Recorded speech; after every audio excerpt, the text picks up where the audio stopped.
The divorce papers sat on the marble island between them like a death sentence. Diana's hands trembled as she read the single line her husband of 32 years had written in the margin. "You gave away what wasn't yours to give." She looked up at Sebastian, this man she'd loved since she was 25, and saw a stranger. "What did I give away?" she whispered. His jaw tightened. "Everything that mattered." Diana Montgomery Thorne stared at those words until they blurred.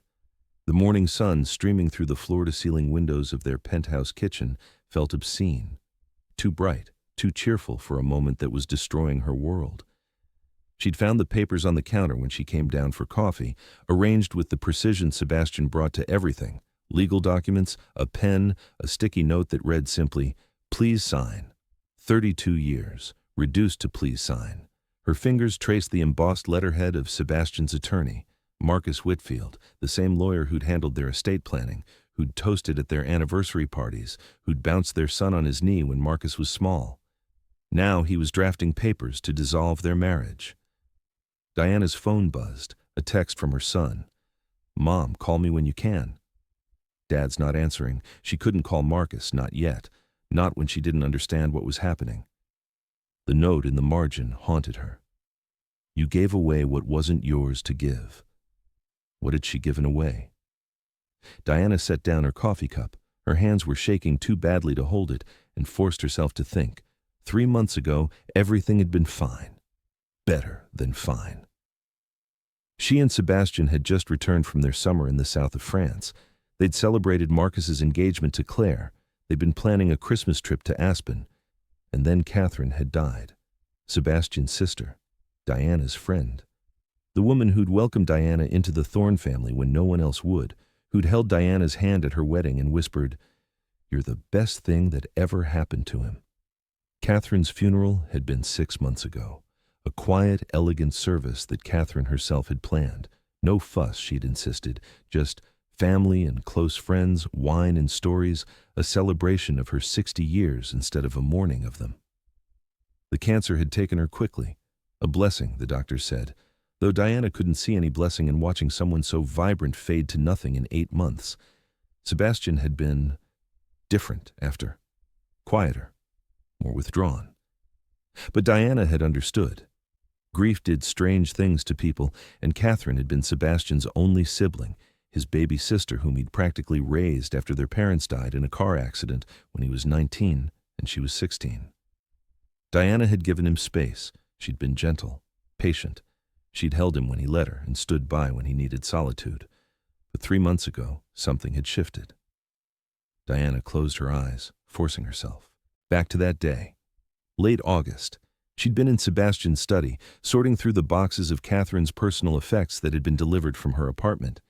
Sebastian had asked Diana to handle it. He couldn't face going through his sister's things. So Diana had done it lovingly, carefully, creating piles, items for Marcus, items for charity, items of significant value to be appraised. There had been so much jewelry. Catherine had loved beautiful things. Diana had separated the obviously valuable pieces, the Cartier watch, the Tiffany necklaces, the estate jewelry that had belonged to their mother. Those went into the For Marcus pile, along with photo albums, letters, Catherine's collection of first edition books. And then there had been the costume jewelry box, tangled chains, fashion pieces, things that looked pretty but held no real value. Diana had been about to donate the whole box when she'd found the watch at the bottom. A man's pocket watch. Heavy, silver-colored metal with a thick chain. The face was elegant but simple, with Roman numerals and ornate hands. It looked vintage, possibly antique, but not particularly valuable. The metal had a dull patina that suggested it was silver plate, not solid silver. There was an engraving on the back. She'd barely glanced at it, and when she'd opened the case, another inscription inside. Diana had assumed it was costume. A nice piece, certainly, but not something Marcus would want. Her son was modern, minimalist. He wore an Apple Watch and carried his grandfather's Rolex for formal occasions, a gift from Sebastian on Marcus's 21st birthday. So Diana had made a decision. The Johnsons, a young family Diana had met through her charity work, were struggling. Their daughter Emma, only 7 years old, needed treatment for a rare autoimmune disorder. The medical bills were crushing them. Diana had been trying to help, but they were proud people who wouldn't accept direct charity. The solution had come to Diana one afternoon, a fundraising auction. She'd organize it, donate items, and the Johnsons could be the beneficiaries without feeling like they were accepting handouts. Diana had contributed things from her own closet, designer handbags she no longer used, jewelry she'd tired of, art pieces that didn't fit their redecorated spaces. And she'd added items from Catherine's costume jewelry box, including the pocket watch. The auction had been modest but successful, raising nearly $20,000. The Johnsons had cried, grateful. Emma had gotten her treatment. Diana had felt good about turning Catherine's things into something meaningful, something that helped a child in need. She'd mentioned it to Sebastian a week later, casually, over dinner. "I organized that fundraiser for the Johnsons," she'd said, pouring them both wine. "We raised almost $20,000. Emma starts her treatment next week." Sebastian had smiled, that distant smile he'd been wearing since Catherine died. "That's wonderful. You're always so generous." "I donated some things from Catherine's collection," Diana had continued. "Nothing valuable. Costume jewelry, some scarves, that sort of thing. There was a nice old pocket watch I thought someone might like. Very vintage looking." She'd been reaching for the salad when Sebastian spoke. "What watch?" Something in his voice had made her look up. His face had gone white, not pale, but white, like all the blood had drained from his body in an instant. "Just an old pocket watch," Diana had said slowly. "It was in the costume jewelry box, silver-colored metal with a chain. It looked like an antique reproduction or something." "You gave away Catherine's watch?" Sebastian's voice had been so quiet, she'd barely heard him. "It wasn't valuable, Sebastian. It was mixed in with costume pieces." "Not valuable." He'd set down his wineglass with shaking hands. "You gave away Catherine's watch, and you're telling me it wasn't valuable." "I didn't know it meant something to you." "Get out." Diana had frozen. "What?" "Get out of this room. Get out of my sight. I can't." His voice had broken. "I can't look at you right now." She'd stood, trembling. "Sebastian, I'm sorry. I didn't know." "You didn't ask." The words had exploded from him. "You didn't ask what anything meant. You just decided it wasn't important and gave it away. You gave away something that wasn't yours to give." That phrase. The same one written on the divorce papers. Diana had tried to apologize, tried to understand, but Sebastian had been beyond reach. He'd moved his things to the guest suite that night. The next morning, he'd left for the office before dawn and hadn't come home until Diana was already asleep. The pattern had continued, day after day, week after week. No explanation, no conversation, just cold, distant civility when they couldn't avoid each other. Marcus had noticed within days. "Mom, what's going on with you and Dad?" Your father's still grieving Catherine. He needs space." "He needs a therapist, not space." "Mom, he's barely speaking to you." "What happened?" Diana hadn't told him. How could she explain that their 32-year marriage was crumbling because she'd donated an old watch? It sounded insane. But now, standing in their kitchen with divorce papers in her hands, Diana realized it hadn't sounded insane to Sebastian. Whatever that watch had meant to him, losing it had been enough to end their marriage. She picked up her phone and called the one person who might have answers. Elena Rousseau answered on the second ring. "Mrs. Thorne, I was hoping you'd call." Elena had been Sebastian's executive assistant for 8 years. She was efficient, discreet, and, Diana had always suspected, saw far more than she ever acknowledged. "Elena, I need to ask you something." "About the divorce papers." Diana's heart sank. "You know, Mr. Thorne had me make copies yesterday. Mrs. Thorne, I'm so sorry. I tried to talk to him. Elena, please, I need to understand. What was that watch? The one I donated. Why is Sebastian doing this?" There was a long pause. When Elena spoke again, her voice was careful. "Mrs. Thorne, I think there are some things you need to know, but not over the phone. Can you meet me? There's a cafe near my apartment, Luke's on Amsterdam Avenue." "When?" "I'm off today. How about 11? Diana glanced at the clock. It was barely 8. "I'll be there." "Mrs. Thorne? Bring the divorce papers. You're going to want to refuse to sign them." The line went dead. Diana stood in the silent kitchen, divorce papers in one hand, phone in the other, and made a decision. She wasn't signing anything. Not until she understood what she'd done wrong. And not until she'd done everything in her power to fix it. 32 years was worth fighting for. The cafe was exactly the kind of place Diana would never have found on her own, tucked between a laundromat and a bodega on Amsterdam Avenue, with mismatched chairs and tables that wobbled. Elena was already there, sitting in the back corner with 2 cups of coffee. "I got you a latte," Elena said as Diana slid into the seat across from her. "Extra shot, you look like you need it." Diana accepted the cup gratefully. She hadn't been able to eat breakfast. "Thank you for meeting me." Elena studied her for a moment. At 35, she was poised and observant, with the kind of quiet competence that made her invaluable. Diana had always liked her, respected the way she managed Sebastian's impossibly complicated schedule, and somehow still remembered to send Diana flowers on her birthday. "I need to be careful here," Elena said slowly. "I work for Mr. Thorne. Anything I tell you could be considered a betrayal of his confidence." "Then why did you call me?" "Because I've worked for your husband for 8 years, Mrs. Thorne. I've seen him at his best and his worst. I've seen him close billion-dollar deals and fire incompetent executives without flinching. But I've never seen him like this. And I think," Elena paused, "I think he's making a terrible mistake, one he's going to regret for the rest of his life." Diana's throat tightened. "Tell me about the watch." "I can't. I don't know the full story.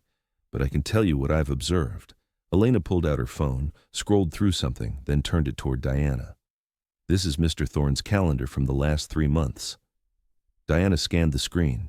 Meetings, conference calls, site visits, all normal. But recurring entries caught her eye. Dr. P. Hoffman, every Tuesday at 7 p.m. Her stomach dropped. "He's having an affair." "No." Elena's voice was firm. "Mrs. Thorne, no. Dr. Patricia Hoffman is a grief counselor. Mr. Thorne has been seeing her since 2 weeks after Catherine's funeral." Diana looked up, stunned. "He's in therapy?" "Twice a week for the first month, then once a week since then. He's never missed an appointment. He never told me." "I know." Elena's expression was sympathetic. "And that's part of the problem, isn't it? He's been dealing with Catherine's death alone, shutting you out. But Mrs. Thorne, it's more than just grief." "Then what?" Elena hesitated, then seemed to make a decision. 3 months ago, right after you donated that watch, Mr. Thorne started having what I can only describe as episodes. He'd be in the middle of a meeting and suddenly go completely still. His face would go blank. Once, I walked into his office and he was just sitting there, staring at nothing. When I spoke to him, it took him several seconds to respond." "That doesn't sound like Sebastian." "No, it doesn't." Elena leaned forward. "I've also noticed him avoiding certain things. He won't go through old photos. He canceled a trip to Southampton, your beach house where you got married. He asked me to reschedule a meeting with Marcus because it was supposed to be at that Italian restaurant where you had your rehearsal dinner." Diana's hands tightened around her coffee cup. "He's avoiding memories. Of you. Of your life together. Mrs. Thorne, I think losing that watch triggered something in him, something bigger than just the watch itself." "But I don't understand what the watch was, why it mattered so much." Elena shook her head. "I don't know. He's never talked about it, not even to me. But I did some digging." She pulled a small notebook from her purse, flipped it open. "After Catherine died, her estate lawyer kept calling, asking Mr. Thorne to come review the contents of a safety deposit box. He kept putting her off. Finally, she stopped calling." "What's in the box?" "I don't know, but the lawyer's name is Eleanor Brennan, and her office is in Midtown. Maybe she can help." Diana wrote down the information. "Why are you doing this, Elena? You said it yourself. Sebastian's your boss. You could lose your job." Elena met her eyes. "Because I've watched him destroy himself for 3 months, and I've watched you suffer not knowing why. Because I believe in your marriage, even if Mr. Thorne has forgotten how to. And because," she smiled sadly, "because Catherine would have wanted me to help." "You knew Catherine?" "She came to the office sometimes. She was kind to me. And she talked about you and Mr. Thorne like you were the great love story of the century. She'd say, 'Elena, when you find someone who looks at you the way my brother looks at Diana, don't let go.' So I'm not letting you let go. Not without a fight." Diana felt tears prick her eyes. "Thank you." Don't thank me yet. Thank me when you've saved your marriage. Elena stood, gathering her things. One more thing, Mrs. Thorne. Whatever you find out, whatever the truth is about that watch, be patient with him. Grief does strange things to people. Sometimes it makes us punish the people we love most, because they're the only ones safe enough to bear our pain. After Elena left, Diana sat in the cafe for a long time, turning the business card over in her hands. Eleanor Brennan, estate attorney. Catherine had left something in a safety deposit box, something Sebastian hadn't been able to face. Maybe it held answers. Diana pulled out her phone and dialed. Brennan and Associates, how may I direct your call? Eleanor Brennan, please. This is Diana Montgomery Thorne calling. It's about Catherine Thorne's estate. There was a pause, then, one moment, please, Mrs. Thorne. The hold music was mercifully brief before a crisp, professional voice came on the line. Mrs. Thorne, this is Eleanor Brennan. I'm so glad you called. I've been trying to reach your husband for months. About the safety deposit box. Yes, Catherine left very specific instructions.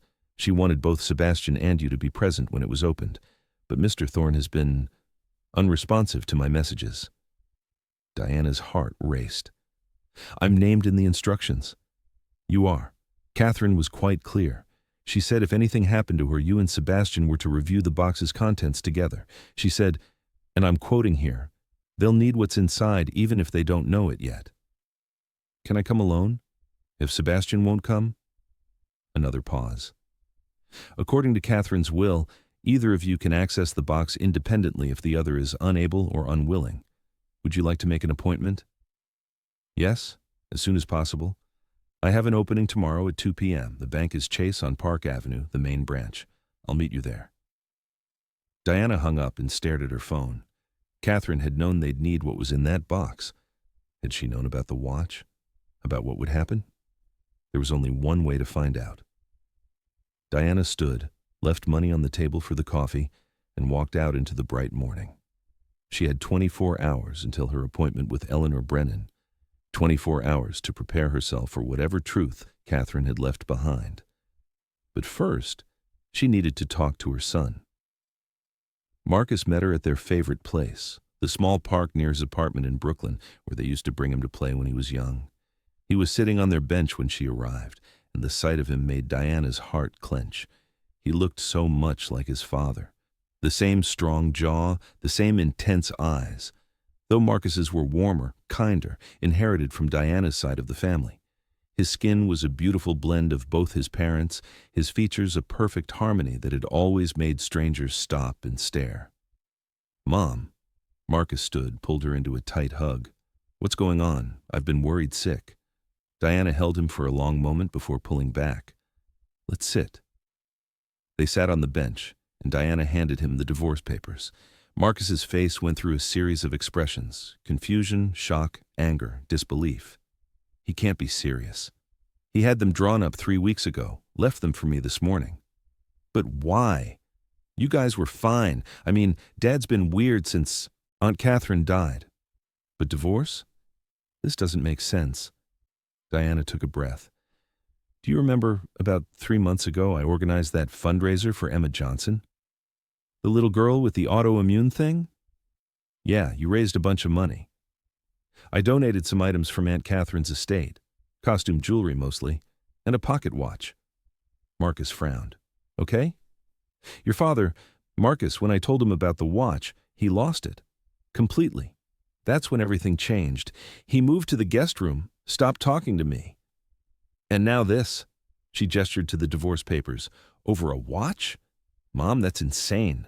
I know, but it's not insane to your father. That watch meant something to him, something I didn't understand. Marcus was quiet for a moment, thinking. Then, wait, Aunt Catherine's estate, did you go through all her stuff?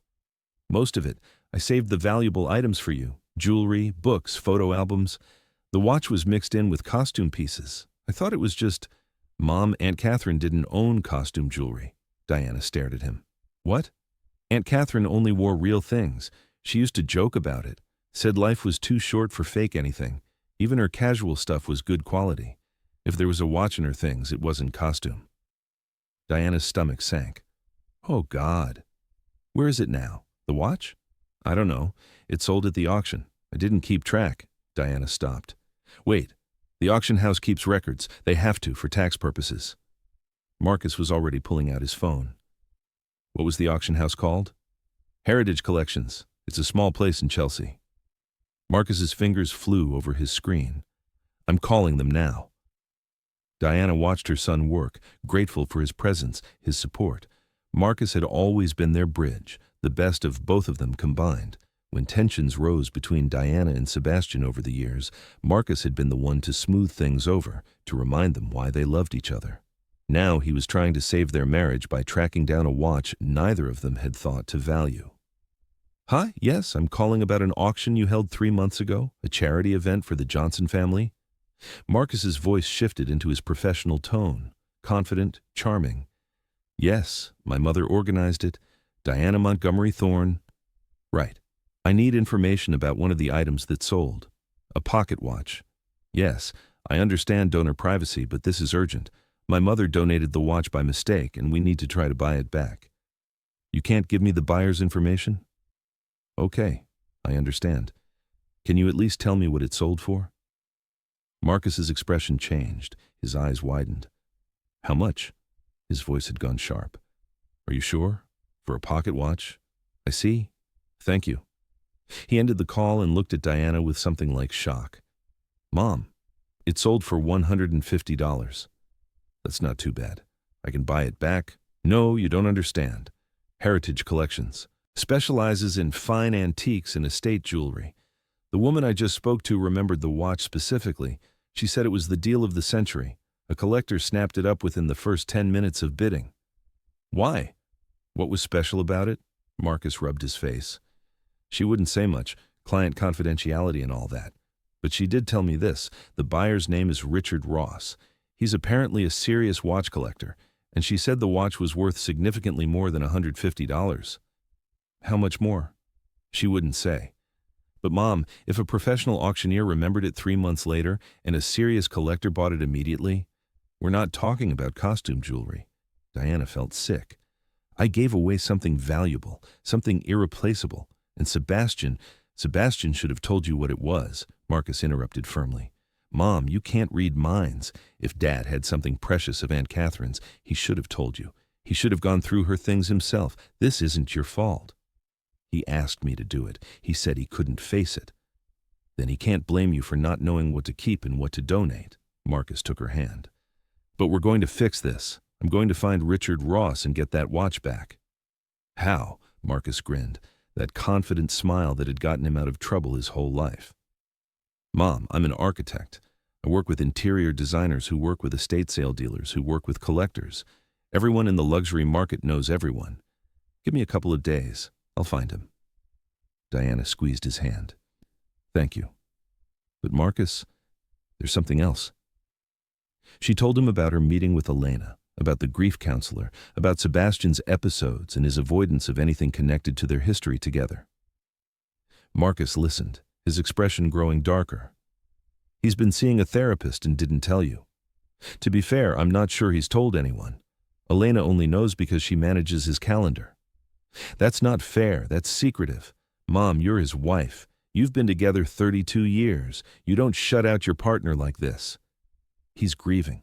So are you. Aunt Catherine was your friend too, but you're not serving Dad divorce papers and refusing to explain why. Diana couldn't argue with that. I have an appointment tomorrow at 2. Catherine's estate attorney. She says Catherine left a safety deposit box with instructions that Sebastian and I review it together. Are you going? Yes? Alone, since your father won't. Marcus's jaw tightened. Do you want me to come with you? No, I need to do this myself. But Marcus, will you do something for me? Anything.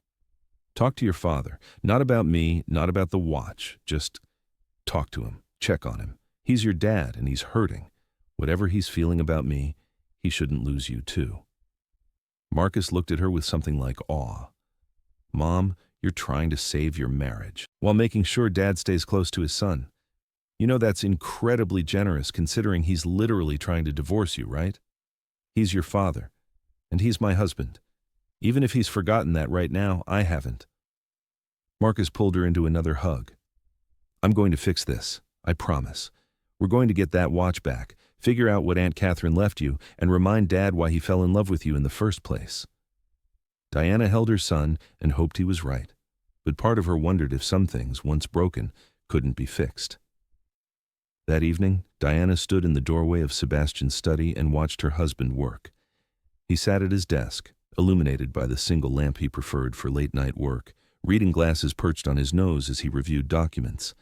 His silver hair caught the light, and for a moment, Diana was transported back 30 years to when that hair had been dark and thick, when they'd been young and impossibly in love. They'd met at an art gallery opening. Diana had been 25, fresh from her master's degree in art history, working as a junior curator. Sebastian had been 28, already climbing the corporate ladder but still uncertain about his path. He'd been standing in front of a painting, a Rothko, all deep reds and blacks, and Diana had approached him. "What do you see?" she had asked. He'd turned to her, startled, and she'd been struck by his eyes, gray-blue, intelligent, kind. "Honestly, I'm not sure. I'm here for a client. I don't really understand modern art." Diana had smiled. "Neither do most people, but that's the beauty of it. You don't have to understand. You just have to feel." "What do you feel? Looking at the painting or looking at you?" The flirtation had been unexpected, bold for her, but something about him had made her brave. He'd laughed, a genuine, delighted sound. "Both. The painting makes me feel contemplative, a little melancholy, like standing at the edge of something vast." She'd paused. "You make me feel curious." "Just curious?" "It's early yet. Ask me again after you buy me a drink." He'd bought her a drink, then dinner, then breakfast, after a night of conversation that had stretched until dawn. Within 6 months, they were engaged. Within a year, married. His family had been complicated about it.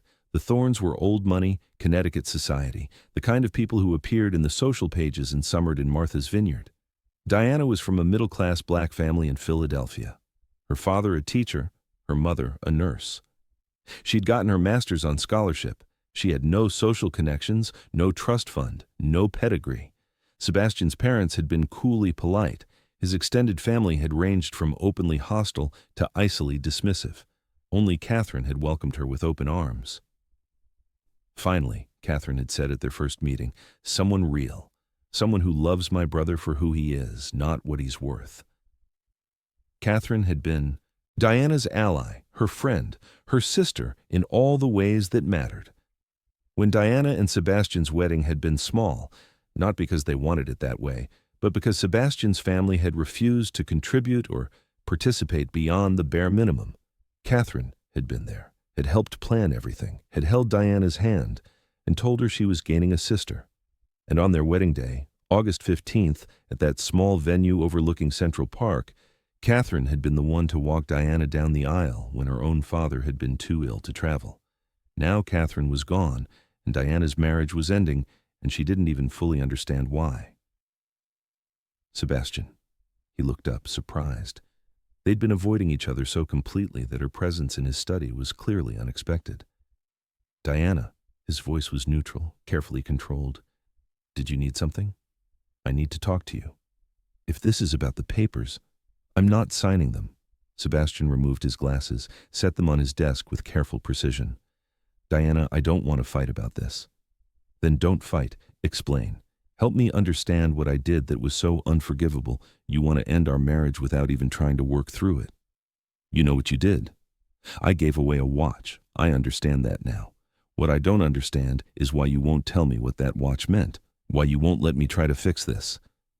Sebastian stood, walked to the window. His back was to her, rigid with tension.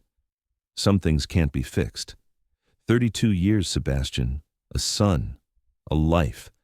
You're telling me that's not worth trying to save? You should have thought of that before you gave away the most important thing I owned." The words landed like physical blows. Diana forced herself to stay calm. "Then tell me what it was. Help me understand why a watch." "It wasn't just a watch." The words exploded from him. He turned, and Diana saw his face was ravaged with emotion. "It was Catherine's last gift to me. It was the most precious thing I owned, and you gave it away like it was nothing, like our history was nothing, like I was nothing." Sebastian, I didn't know. You didn't ask. You went through Catherine's things and decided on your own what mattered and what didn't. You played God with my grief, Diana. You took away my choice. Diana's throat tightened. You asked me to go through her things. You said you couldn't do it. I thought you'd be careful. I thought you'd ask if you weren't sure. I thought... His voice broke. I thought you knew me well enough to understand what Catherine meant to me, what anything of hers would mean to me. I saved everything valuable. Jewelry, books, photographs, her furniture. The watch was in a box labeled, "For Marcus." It was in Catherine's handwriting. How did you miss that? Diana froze. What? The box? It said "For Marcus" on top. Catherine had marked it specifically. It was in her bedroom closet on the top shelf.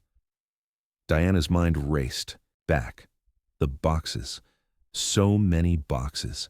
She'd brought them all to Sebastian's study, had spent days sorting through them. But a box labeled "For Marcus." Sebastian, there was no box labeled "For Marcus." I would have remembered that. I would have set it aside immediately. There had to be. Catherine told me she'd done it, 2 weeks before she died. She said, "I've left something for Marcus in a box. When the time is right, make sure he gets it. It's from both of us." Diana shook her head.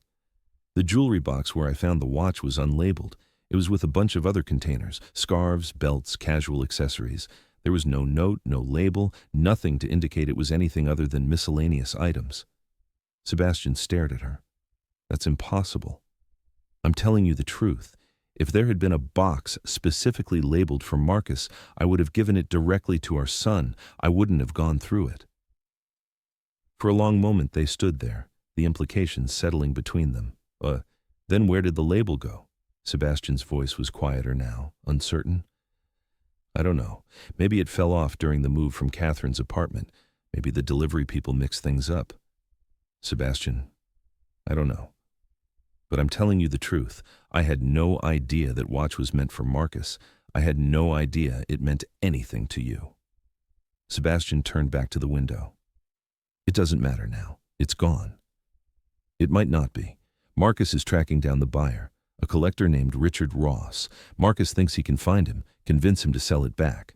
Sebastian's shoulders stiffened. Don't. Don't what? Don't chase after it. Don't humiliate me further by begging some stranger to return what you carelessly gave away. It's not humiliation, Sebastian. It's trying to fix a mistake. Some mistakes can't be fixed, Diana. He turned to face her again, and his expression was devastating in its emptiness. Even if you get the watch back, it doesn't change what happened. It doesn't change the fact that you gave away something precious without a second thought, that you didn't value it, didn't value what it represented. What did it represent? For a moment she thought he might tell her. His jaw worked, his eyes filled with something raw and painful. Then he closed down. It doesn't matter, please leave, I have work to finish. Sebastian, leave Diana, please. The please was what did it, not an order but a plea. He was barely holding himself together and her presence was making it worse. Diana left. But as she walked down the hall to their bedroom, the bedroom Sebastian hadn't slept in for 3 months, she made a decision. Tomorrow she'd go to the bank. She'd open Catherine's safety deposit box. She'd find whatever Catherine had left them. And maybe, just maybe, she'd find the truth about what that watch had really meant. Maybe she'd find a way to save her marriage, or maybe she'd finally understand why it was ending. Either way, she needed to know. Chapter 2. The rain started as Diana approached the Chase Bank on Park Avenue. She hadn't brought an umbrella, a stupid oversight for November in New York, and by the time she reached the entrance, her coat was soaked and her hair was plastered to her face. Eleanor Brennan was waiting in the lobby, elegant in a charcoal suit, her silver hair in a neat chignon. She looked at Diana with sympathy. "Mrs. Thorne, you look like you could use some coffee." "I could use answers more." Eleanor smiled slightly. "Then let's get you those." They went through security, showed identification, and were escorted to a private room in the vault.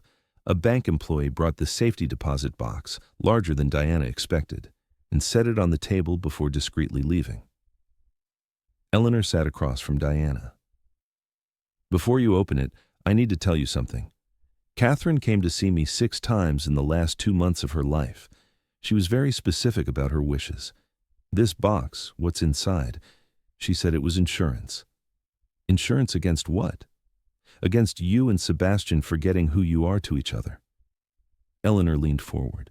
Mrs. Thorne, Catherine talked about you constantly, about how you and Sebastian had built something beautiful despite every obstacle. She was so proud of your marriage, and she was terrified that her death might damage it. Diana's throat tightened. She was right to be terrified. Then maybe what's inside will help. Eleanor gestured to the box. It's yours to open. I'll give you privacy. No, please stay. I don't know what I might need.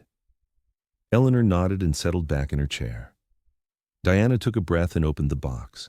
Inside were letters, dozens of them in Catherine's distinctive handwriting. They were organized in labeled envelopes. For Sebastian, to be opened immediately. For Diana, to be opened immediately. For Marcus, to be opened on his wedding day. For both of you, if you need it. For Sebastian, if Diana dies first. For Diana, if Sebastian dies first. Diana stared at the letters, her vision blurring. Catherine had thought of everything, had prepared for every scenario. She loved you both very much, Eleanor said softly. Diana picked up the envelope marked, for Diana, to be opened immediately, with trembling hands.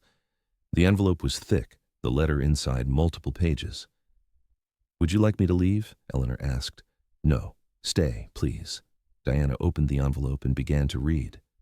My dearest Diana, if you're reading this, I'm gone, and I hope my brother is treating you with all the love and devotion you deserve. But I know Sebastian. I know him better than anyone except you. And I'm afraid. I'm afraid that my death will break something in him. I'm afraid that in his grief, he might push away the best thing that ever happened to him. You, let me tell you a story. When Sebastian was 19 and I was 16, our parents died in a car accident. It was sudden, violent, and it shattered our world. Sebastian was in college, Princeton, his sophomore year, and I was a junior in high school. The lawyer said we could stay together, that Sebastian could become my guardian, but it would mean he'd have to leave school, get a job, raise a teenage girl on his own. He didn't hesitate. Not for a second. Sebastian dropped out of Princeton, moved us to a small apartment in Queens, and got a job in commercial real estate. He worked insane hours. He went to every parent-teacher conference, every school play, every volleyball game. He helped me with homework even though he was exhausted. He taught me to drive. He walked me through my first heartbreak. He paid for my college, paid for Princeton, the school he'd had to leave, because he wanted me to have everything he'd lost. For 7 years, Sebastian put his life on hold for me. He didn't date seriously. He didn't pursue his own dreams. He just worked and took care of me and tried to be both brother and parent. And then you came into his life. Diana, I will never forget the first time Sebastian told me about you. He called me at school. I was a freshman at Princeton, and he was breathless with excitement. Kathy, I met someone. I met her at a gallery, and I can't stop thinking about her. She's brilliant and beautiful, and she looked at me like I was interesting instead of just successful. I came home that weekend to meet you. Do you remember? We had brunch at that place in the village, the one with the terrible coffee and amazing pancakes. You were nervous, I could tell, but you were also genuine, kind.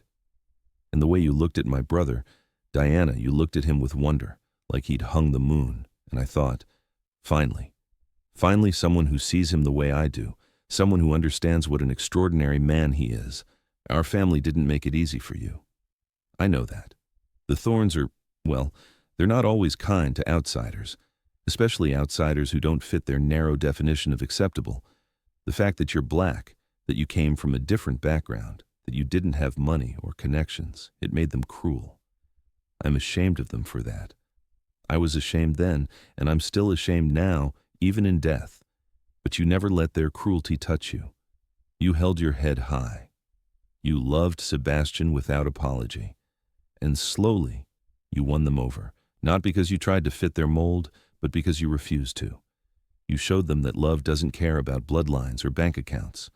Your wedding was one of the happiest days of my life, standing there, watching you two make promises to each other, seeing the way Sebastian looked at you like you were his whole world. I knew he'd finally found his home. That's what you are to him, Diana. His home. After years of being untethered, of taking care of everyone else, of putting his own needs last, you gave him a place to belong. You gave him permission to be vulnerable, to be soft, to be loved. And then you gave him Marcus, and I watched my brother become the father he'd always deserved to be. I'm telling you all this because I need you to understand something crucial. If Sebastian is pushing you away right now, it's not because he doesn't love you. It's because he loves you so much that losing you terrifies him. Sebastian's greatest fear has always been abandonment. Losing our parents scarred him in ways he's never fully processed. He spent his whole adult life trying to be in control, trying to protect the people he loves, trying to make sure nothing bad ever happens. And then I got cancer. And despite all his money, all his power, all his control, he couldn't save me. He couldn't fix me. He couldn't stop me from dying. That helplessness? It's broken something in him. I know because he came to see me 2 days before I went into hospice. He sat by my bed and he cried, really cried, the way he hadn't since our parents died. He said, "Kathy, I can't do this. I can't lose you. I can't be alone again." And I said, "You're not alone. You have Diana, you have Marcus, you have a family who loves you." He said, "What if they leave too? What if I'm not enough to keep them?" Diana, my heart broke for him. This man who has been enough for everyone his whole life, who raised me, who built an empire, who loves you and Marcus with every fiber of his being. He thinks he's not enough. That's the fear you're fighting, not anger, not indifference. Fear. Now about the watch. I'm guessing something has gone wrong with it, or you wouldn't be reading this letter. Let me explain what it is and why it matters. When Sebastian married you, I wanted to give him something meaningful, something that would represent what your marriage meant, not just to you two, but to our family. I commissioned a custom pocket watch from a master watchmaker in Switzerland, Patek Philippe, platinum with 2 engravings, on the outside, "To my brother Sebastian on your wedding day. May you always find your way home, Catherine." Inside the case, the coordinates of your wedding venue and the date, 4761 Fard again, 73 August 15th, 1993. The coordinates were my idea. I wanted Sebastian to have a tangible reminder that no matter where life took him, he could always find his way back to the moment his real life began. Back to you. That watch cost me every penny I'd saved from my first year working after college. It took 6 months to make. And when I gave it to Sebastian on your wedding day, he cried. He wore it in his vest pocket during the ceremony. He told me it was the most meaningful gift anyone had ever given him. For years, Sebastian wore that watch to every important event: board meetings, Marcus's birth, my college graduation, your anniversary dinners. It was his talisman, his reminder of what mattered most. About 5 years ago, Sebastian stopped wearing it. Not because he didn't treasure it, but because he was afraid of losing it. He kept it in his safe, took it out sometimes just to look at it, to remember. 2 months before I died, I asked him if I could borrow it. I told him I wanted to have it cleaned and serviced. The movement was running a bit slow. He hesitated but eventually agreed. He trusted me. What I actually did was have a second inscription added inside the case below the coordinates. It says, "Love is not about never falling. It's about always getting back up together."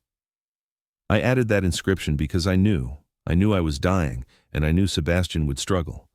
I knew he might falter in his grief. I wanted him to have a reminder that marriage isn't about perfection.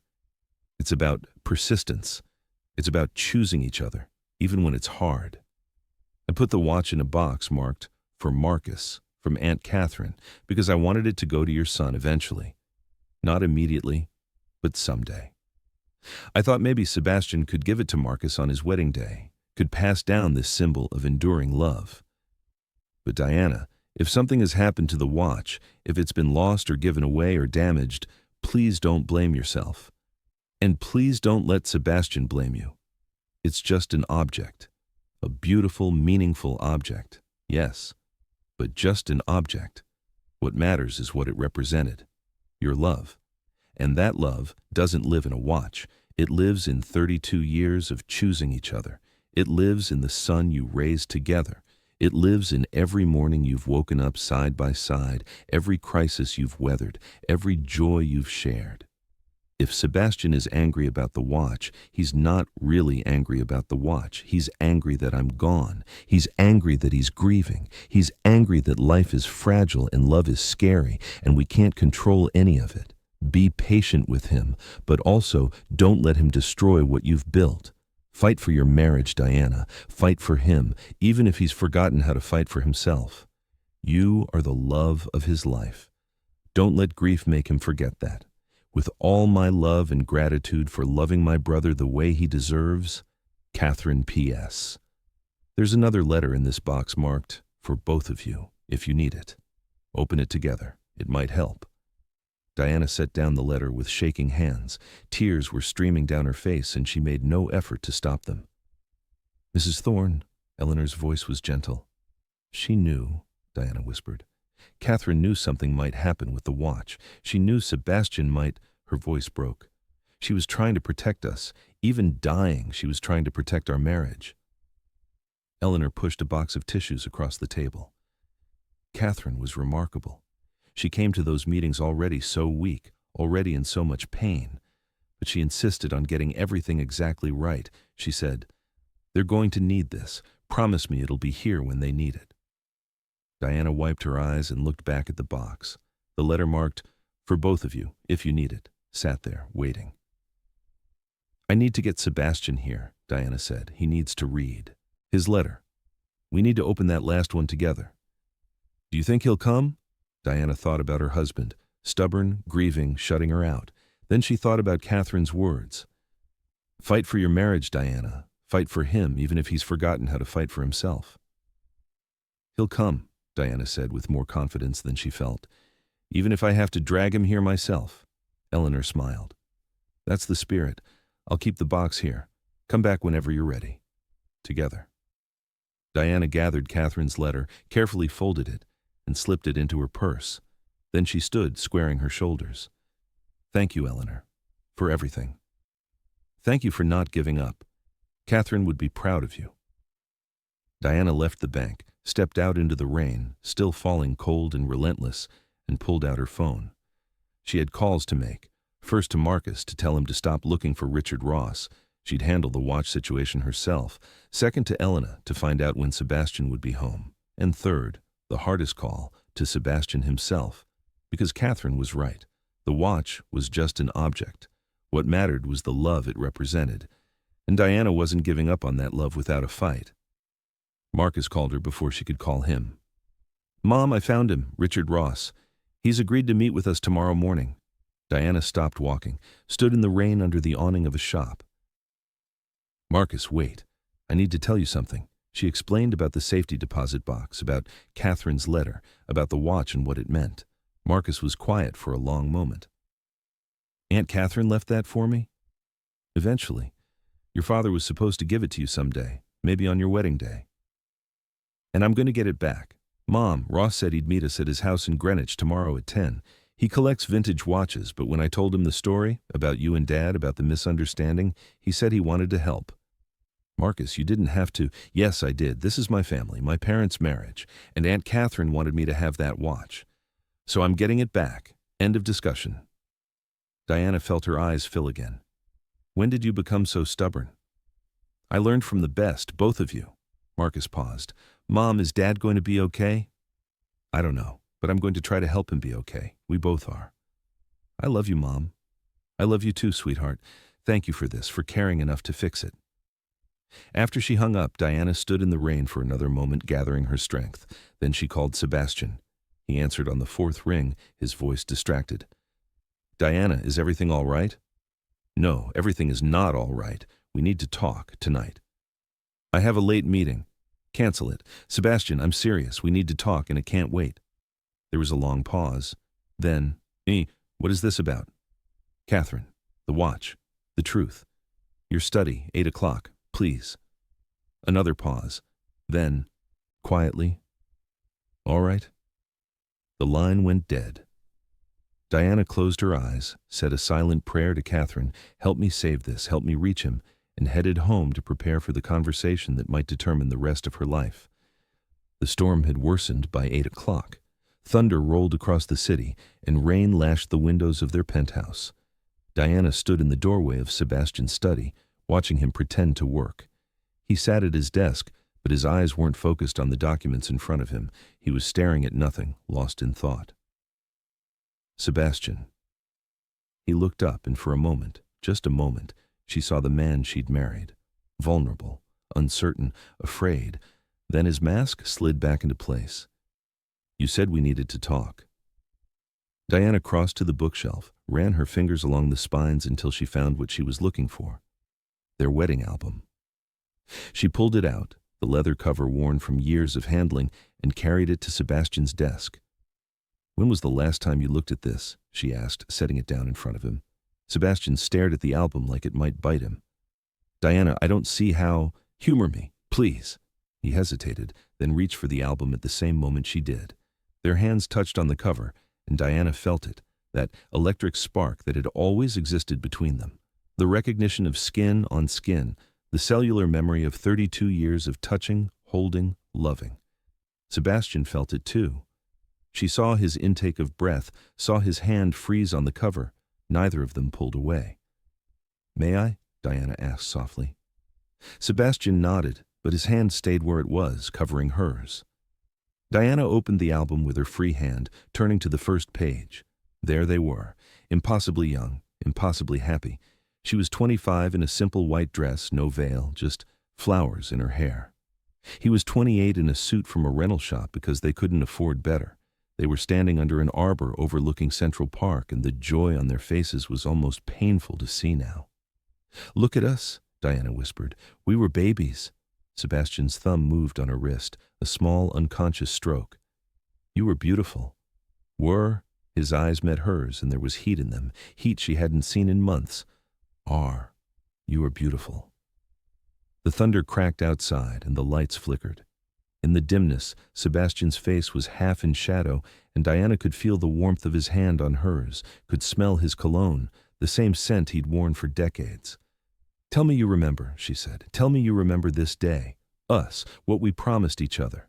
Sebastian's jaw worked. "Diana, I remember everything. I remember how your hands shook when you put the ring on my finger. I remember how Catherine cried during our vows.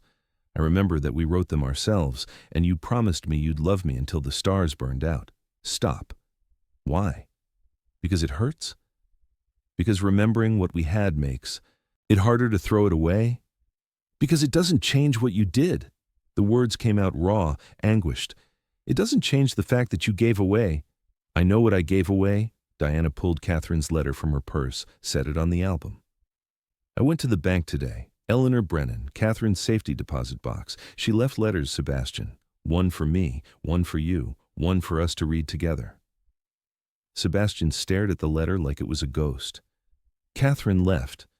"Read it, please. Read what your sister wanted you to know." She stood, stepped back, gave him space, but his hand shot out, caught hers, held it. "Don't go." "I'm not going anywhere," Diana said softly. "I'm right here." Sebastian pulled her hand toward him, and Diana found herself stepping closer until she was standing beside his chair. He kept hold of her hand while he picked up the letter with his other hand and began to read. Diana watched his face as he read Catherine's words. She saw the moment he got to the part about their parents' death. His eyes closed briefly, his throat worked. She saw when he read about meeting Diana, a small, sad smile. She saw when he got to the part about the watch, his hand tightened on hers almost painfully, and she saw when he reached the end, when Catherine told him to fight for their marriage. A tear slid down his cheek, then another. "Sebastian," Diana whispered. He set down the letter and pulled her closer, until she was standing between his knees, their joined hands pressed against his chest. "I've been so wrong," he said, his voice breaking. "Diana, I've been so wrong about everything." "No. Yes, Catherine was right. It was never about the watch. It was about—" He stopped, struggling. "When our parents died, I promised myself I'd never be vulnerable again. I'd never let anyone have that much power over me. I'd stay in control. Sebastian. And then you came along and destroyed every defense I had. You made me want to be vulnerable. You made me want to surrender control. And it was terrifying and wonderful, and I've never regretted it. Not once, not even now. He looked up at her, his eyes red-rimmed, his face raw with emotion. But when Catherine died, I felt like that 19-year-old kid again, lost, alone, terrified, and when you gave away the watch, even by accident, even not knowing what it was, my brain told me you were leaving too, that everyone leaves, that love always ends. Diana reached out with her free hand, cupped his face. I'm not leaving. I have never wanted to leave. Sebastian, you shut me out. You pushed me away. But I'm still here. I know. God, Diana, I know. And I hate myself for it. For wasting 3 months being angry when I should have been holding on to you. For filing those papers. For everything. He turned his face into her palm, kissed it. The gesture was so tender, so full of longing, that Diana felt her breath catch. I remember everything about our wedding day, he said against her skin. I remember how you looked walking toward me with Catherine beside you. I remember the way your voice shook when you said your vows. I remember thinking that I was the luckiest man alive. His other hand came up, slid around her waist, pulled her closer, still. I remember our first dance. You whispered that you couldn't believe you got to marry your best friend. And I said, get used to it, because I'm never letting you go. Diana's free hand moved to his hair, threading through the silver strands. You kept that promise. For 32 years you kept it. Until I didn't. You haven't broken it yet. Those papers aren't signed. Sebastian looked up at her, and Diana saw everything in his eyes: love, regret, fear, hope, need. His hand on her waist tightened, and the air between them charged with something they hadn't felt in months: want. Thunder cracked again, closer this time, and the lights went out completely. The study was plunged into darkness, except for the city lights filtering in from outside, rain streaking the windows like tears. Diana, Sebastian breathed, and his voice was different now, rough with desire and desperation. I'm here, she whispered back. His hand slid up from her waist to her back, pulling her down.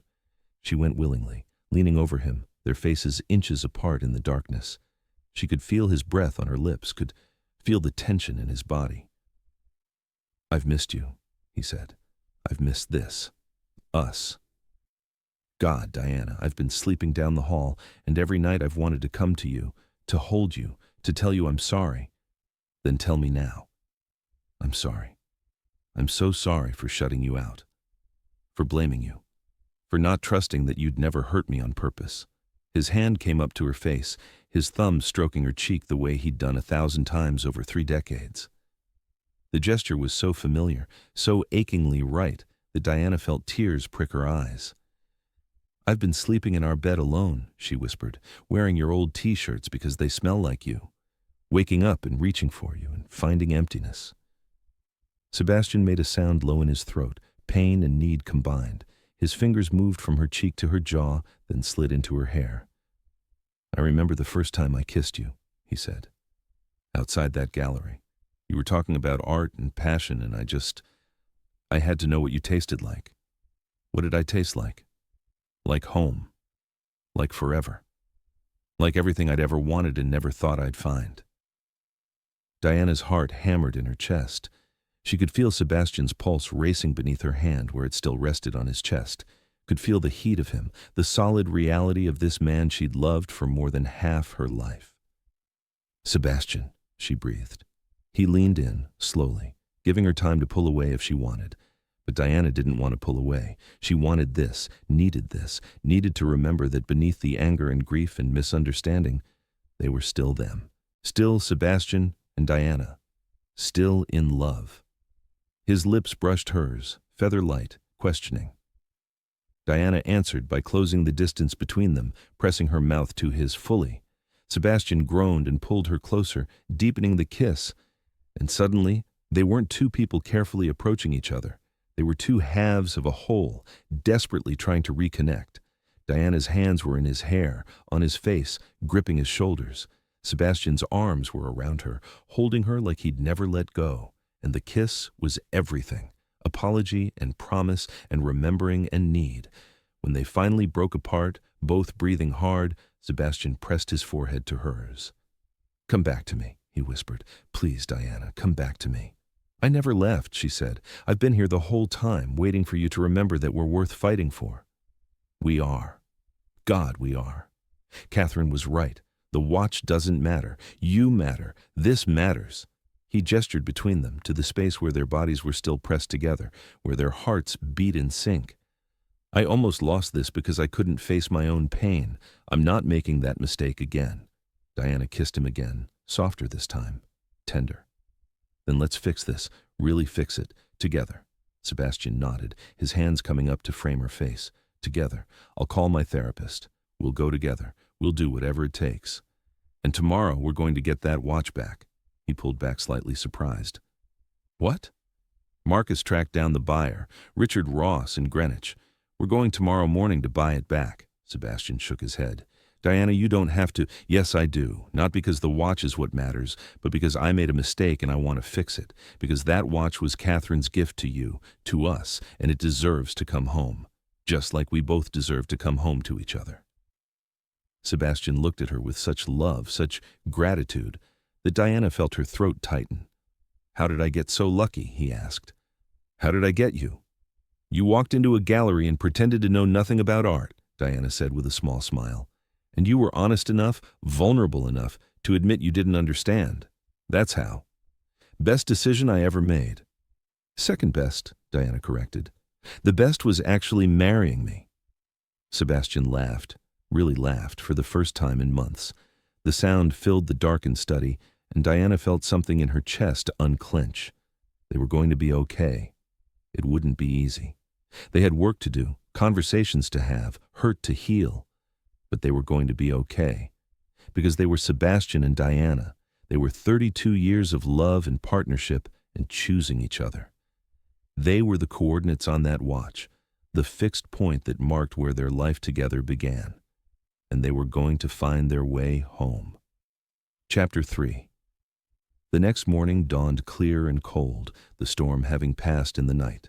Diana and Sebastian drove to Greenwich together, the first time they'd been in a car alone in months. Marcus met them at Richard Ross's house, a beautiful colonial in the historic district. He hugged his mother, then his father, holding on a little longer.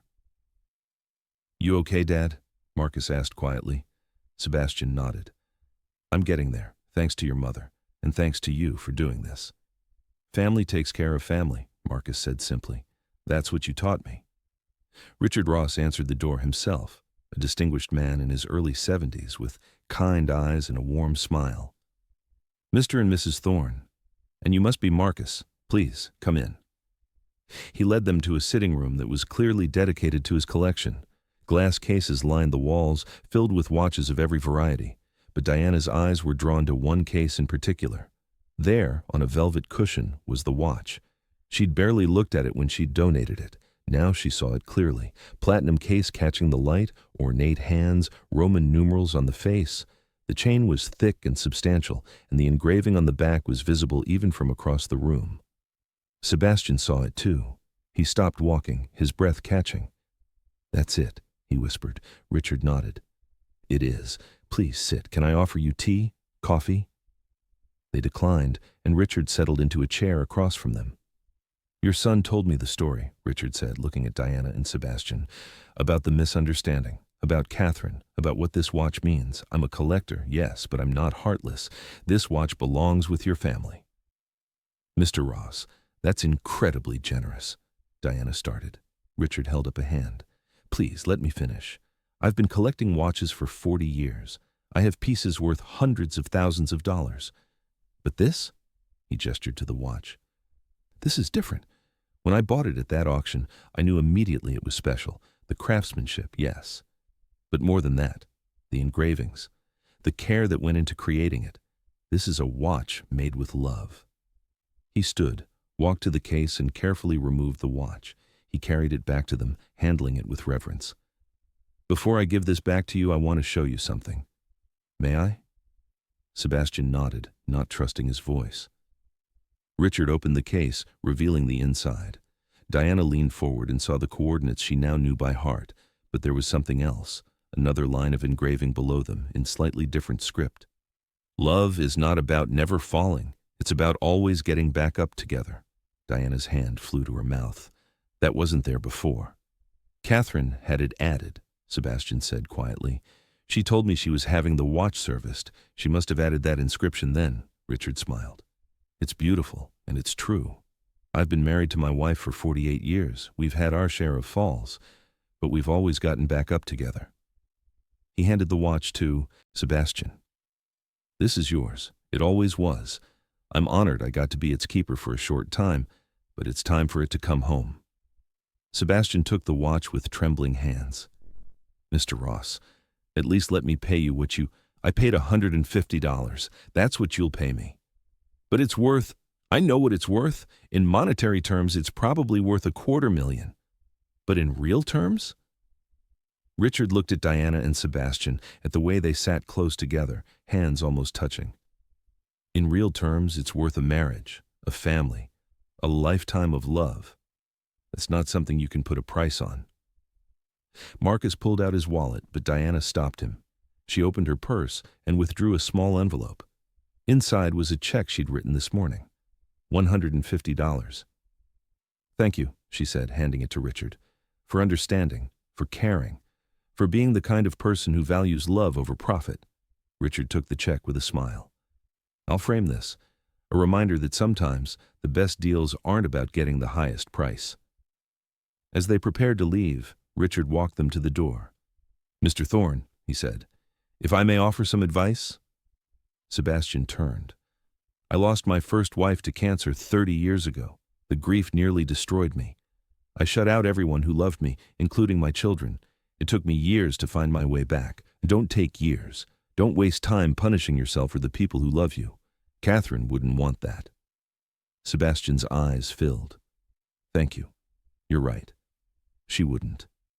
In the car on the way home, Sebastian held the watch carefully in his hands, studying it like he was seeing it for the first time. I wore this the day Marcus was born, he said quietly. When the nurse handed him to me, I looked down at this tiny person who was half you, half me, all miracle. And I checked the time on this watch. 3:47 a.m., I wanted to remember the exact moment my life changed again. I didn't know that, Diana said softly. I wore it to your gallery opening, the one where you were so nervous, convinced no one would show up.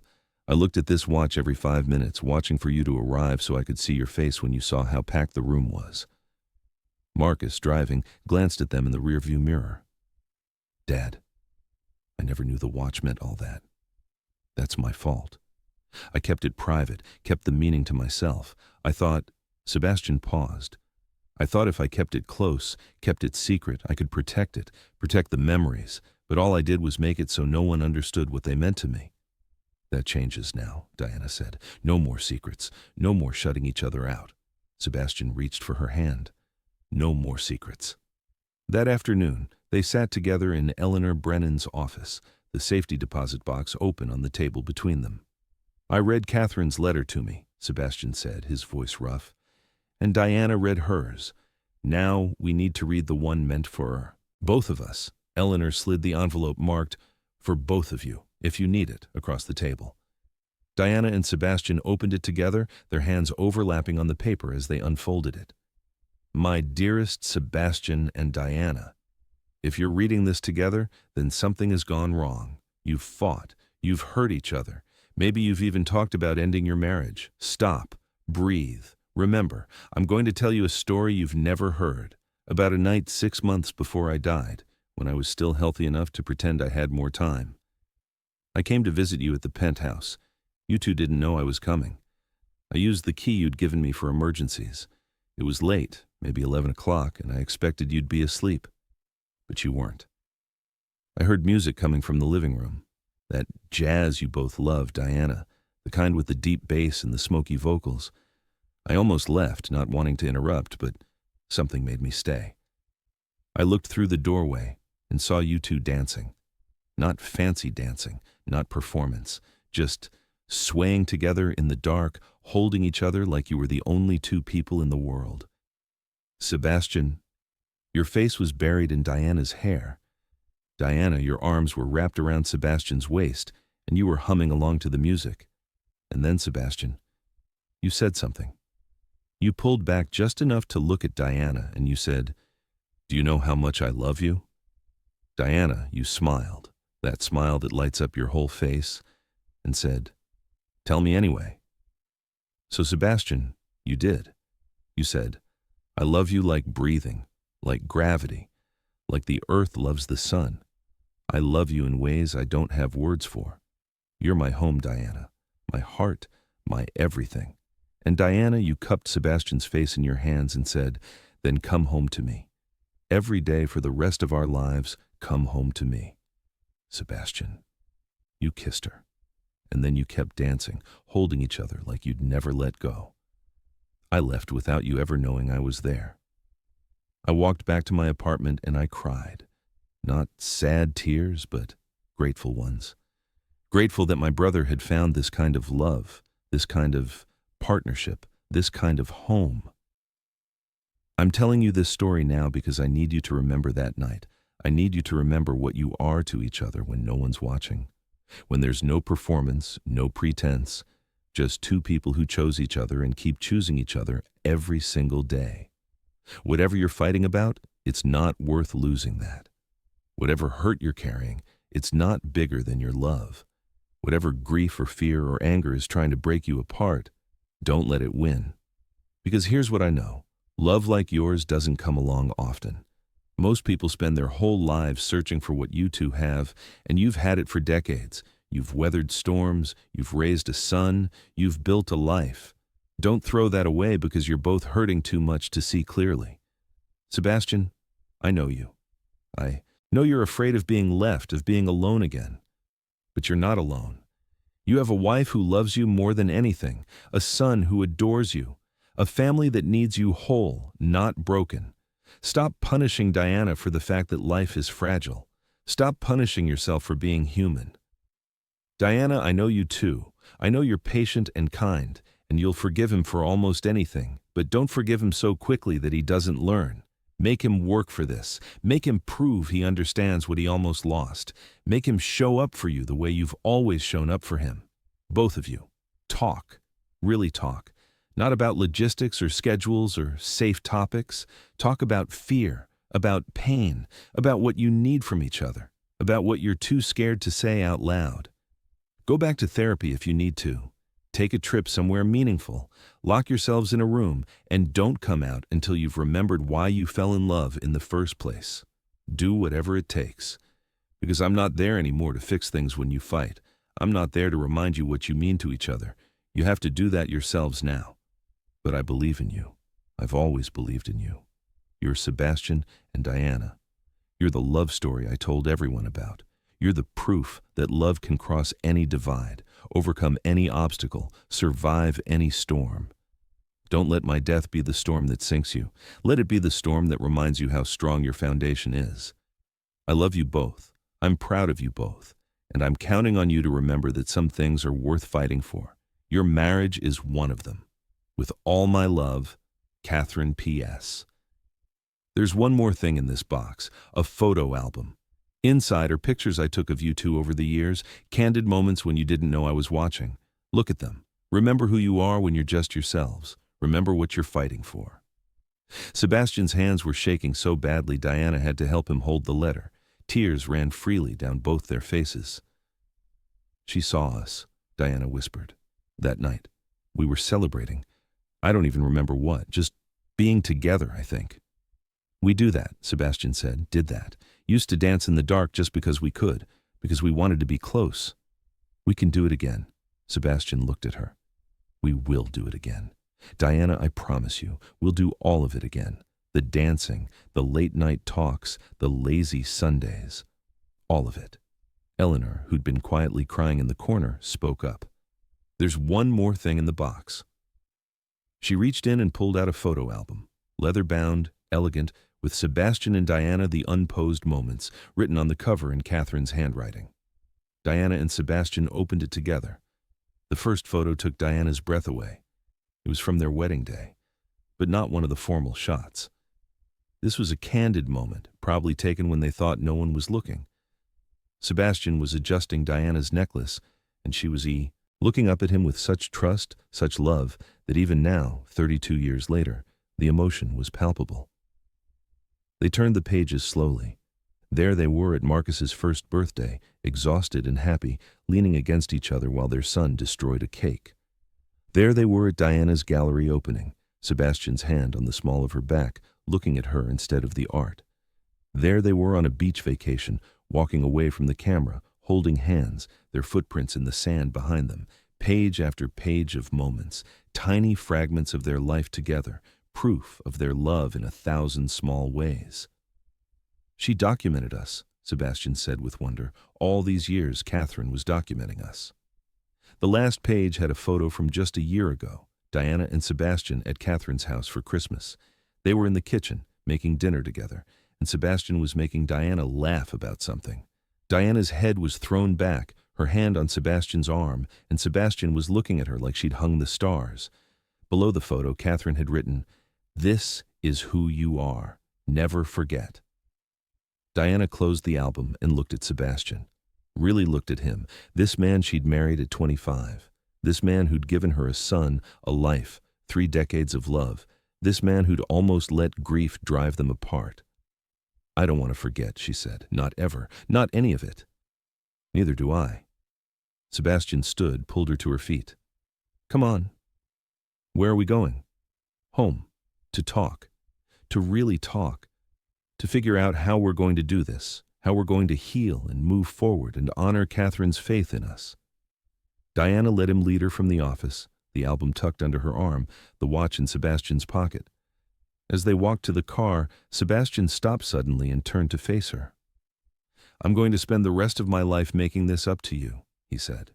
"The divorce papers, the cold shoulder, the wasted months, all of it, I'm going to show you every day that you're my everything." "Sebastian, you don't have to." "Yes, I do. Not because you're demanding it, but because you deserve it. Because Catherine was right. I almost threw away the best thing in my life because I was too broken to see clearly. I won't make that mistake again." He pulled her close, right there on the sidewalk outside Eleanor's office building, and kissed her. It was tender and fierce and full of promise. When they broke apart, Diana rested her forehead against his. "Take me home," she whispered. "I'm already home," Sebastian replied. "You're my home, Diana. You always have been." They made it back to the penthouse by late afternoon. Marcus had gone to his own apartment, giving his parents space, and the silence in their home felt different now. Not empty or cold, but full of possibility. Diana set down the photo album and went to make coffee. Sebastian followed her to the kitchen, unable to be too far from her after months of distance. "Diana," he said as she filled the carafe with water, "there's something else I need to tell you, about the therapy." She turned to face him. "Elena told me you've been seeing Dr. Hoffman." Sebastian winced. "I should have told you myself. I should have asked you to come with me from the beginning." "Why didn't you?" He leaned against the counter, the watch still in his pocket, his hand touching it like a talisman. "Because I was ashamed. I'm supposed to be the strong one, the one who has it all together. Asking for help felt like failing." "Sebastian, that's not—" "Let me finish, please." He took a breath. "When Catherine died, it brought up everything from when our parents died, all that grief I never processed, and Dr. Hoffman helped me see that I've spent my whole adult life trying to control things because I'm terrified of loss, of being that devastated 19-year-old again." Diana set down the carafe and moved closer to him. "You don't have to be strong all the time, not with me. I know that now, but for months I couldn't see it. When you gave away the watch, even by accident, even not knowing, it triggered every abandonment fear I've ever had. My brain told me you didn't care, that I didn't matter, that everyone leaves eventually. I would never leave you, not willingly, not unless you pushed me away so hard I had no choice." "I almost did that," Sebastian said, his voice breaking. "I almost pushed away the best thing in my life because I was too scared and too proud to just tell you what I was feeling." Diana reached out, cupped his face. "You're telling me now. That's what matters." Sebastian covered her hand with his. "Dr. Hoffman wants to see us together. She thinks couples therapy could help us, help me, learn to communicate better, to not shut down when things get hard. I'll go. Of course I'll go. I don't deserve you. Stop. Diana's voice was firm. Don't say that. We're partners, Sebastian, equals. You don't have to deserve me. You just have to show up for me, the way I show up for you. Sebastian pulled her fully into his arms, holding her tight. I will, I promise. No more shutting you out. No more silent treatment. No more letting my fears control my actions.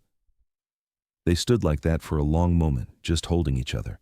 Then Sebastian pulled back slightly. Come with me, to my study. I need to show you something. Curious, Diana followed him. The study was dark, evening was falling, and Sebastian didn't turn on the overhead light. Instead, he switched on his desk lamp, the warm glow barely pushing back the shadows. He went to his safe, entered the combination, and withdrew something. When he turned back, Diana saw he was holding a file. What is that? This, Sebastian said, setting it on his desk, is something I should have destroyed months ago. Diana looked at the file and felt her stomach drop. It was the divorce papers.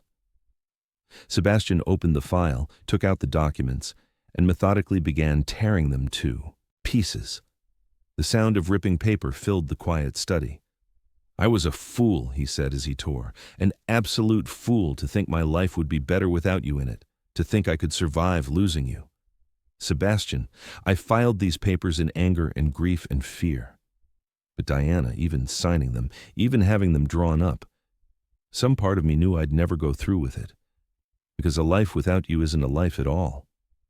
He finished tearing and dropped the pieces in his wastebasket.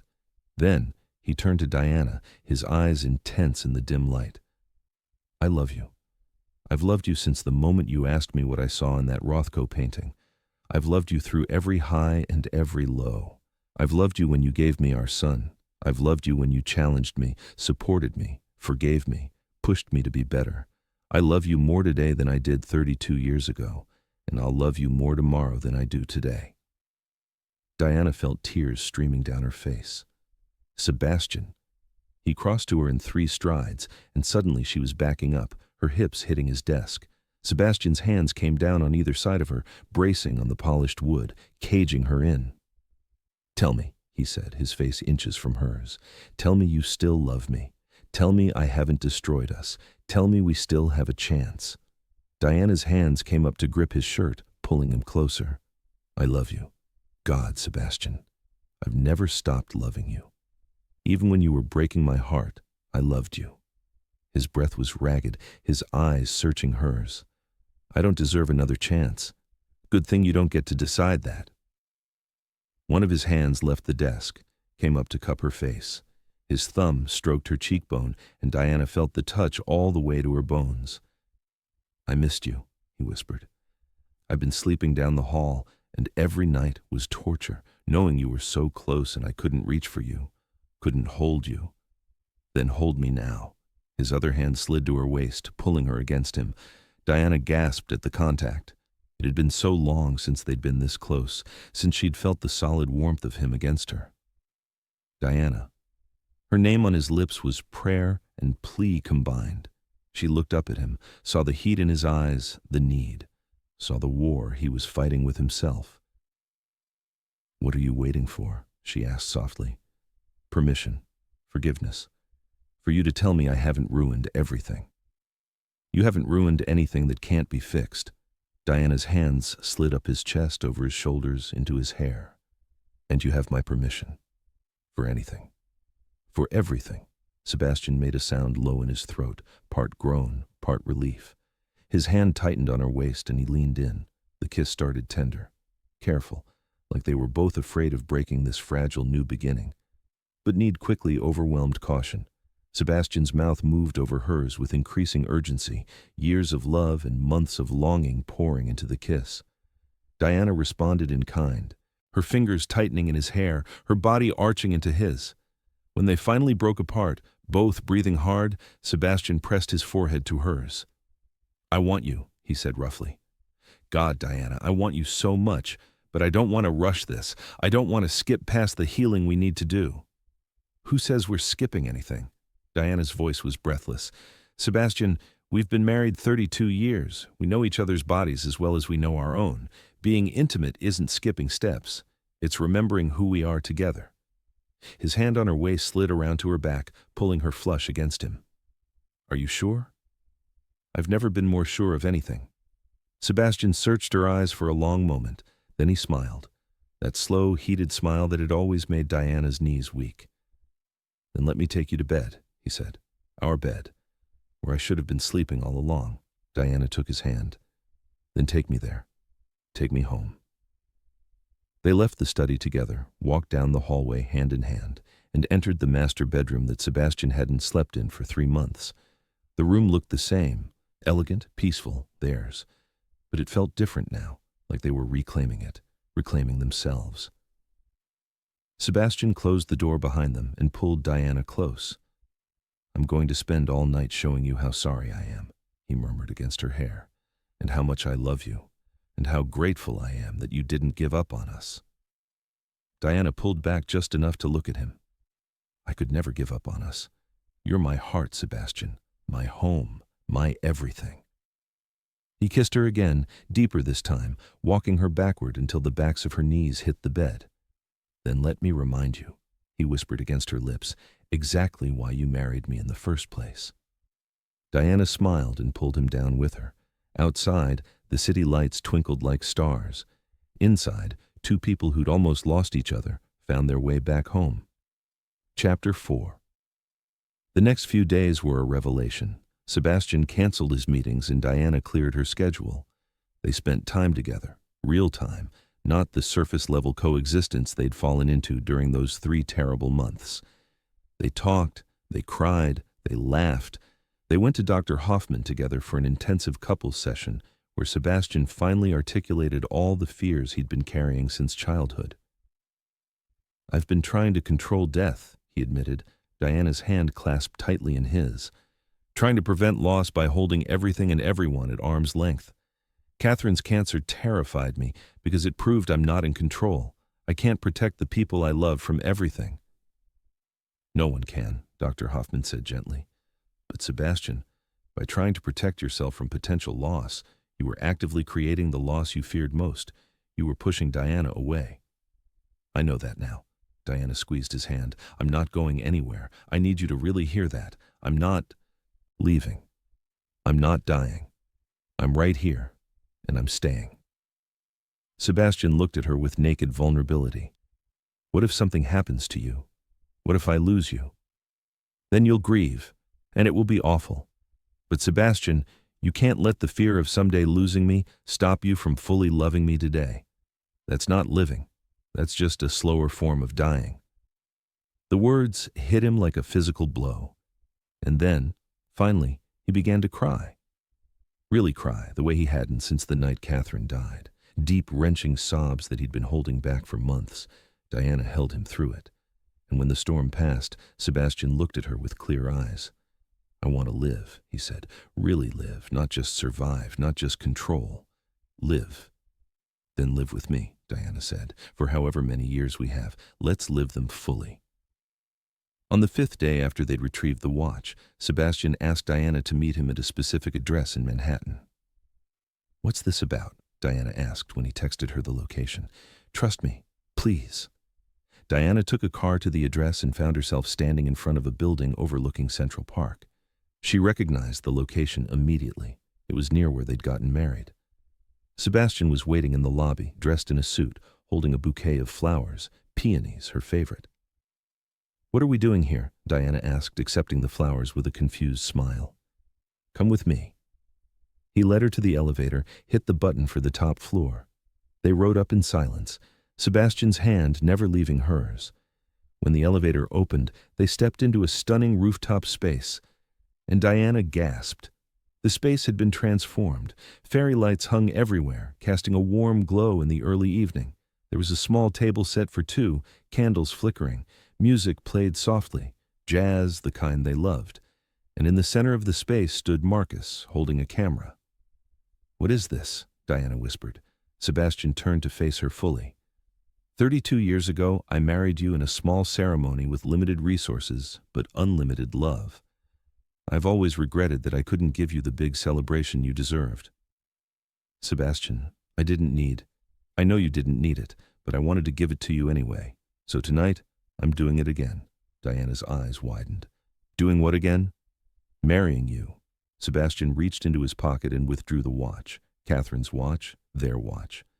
This watch marks the coordinates of where our life together began. Tonight I want to add a new memory to it, a new beginning. He knelt down, right there on the rooftop, and looked up at her with eyes full of love. Diana Montgomery Thorne, you've been my wife for 32 years. You've been my best friend, my partner, my home. You've forgiven me when I didn't deserve forgiveness. You've fought for us when I'd given up. You've shown me what real love looks like, the kind that survives anything. Tears were already streaming down Diana's face. I'm not asking you to marry me again, Sebastian continued. We're already married. What I'm asking is, will you renew our vows with me? Will you stand here at this place that overlooks where we began and promise me again that we're forever? That we're in this together through grief and joy, through mistakes and healing, through everything life throws at us? Yes. Diana's voice broke on the word. Yes, Sebastian, always yes. He stood, pulled her into his arms, and kissed her. When they broke apart, he took her hand and led her to where Marcus was standing. Their son smiled, tears in his own eyes. I never thought I'd officiate my parents' vow renewal, but here we are. You don't mind? Sebastian asked. Mind? Dad, this is the best thing you've ever done. Well, second best. Marrying Mom in the first place is still number one. They stood facing each other, holding hands, and Marcus began. 32 years ago, these two people promised to love each other for the rest of their lives. They've kept that promise through every challenge, every change, every moment of joy and pain. Today, they're not making new promises.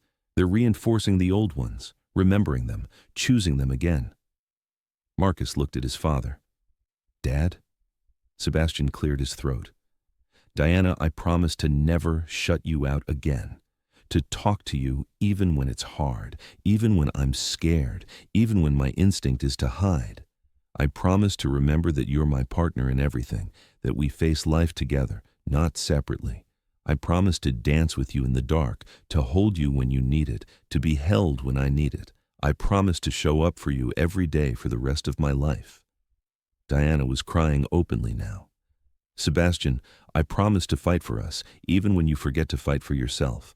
I promise to be patient with your grief, but not so patient that I let you destroy what we've built. I promise to love you through your fears and your strengths, your brokenness and your healing. I promise to be your home, the way you've always been mine. Marcus pulled out the watch. Sebastian must have given it to him beforehand. This watch has been on a journey. It was given in love, lost in grief, and found again in hope. Catherine wanted it to be a symbol of your marriage, of coordinates that mark where you began, and a reminder that you can always find your way home to each other. He handed the watch to Sebastian, who opened the case. The engravings caught the light. Catherine's original message, the coordinates, the inscription about falling and getting back up together. I'm going to add one more thing to this watch, Sebastian said. Another inscription on the back below Catherine's words. It's going to say, renewed November 24th, 2025. We found our way home. Diana let out a sob of joy and threw her arms around him. Sebastian held her tight, the watch pressed between them. I love you, she whispered. I love you so much. I love you too. Forever. Marcus took photos of them, kissing, holding each other, laughing, crying.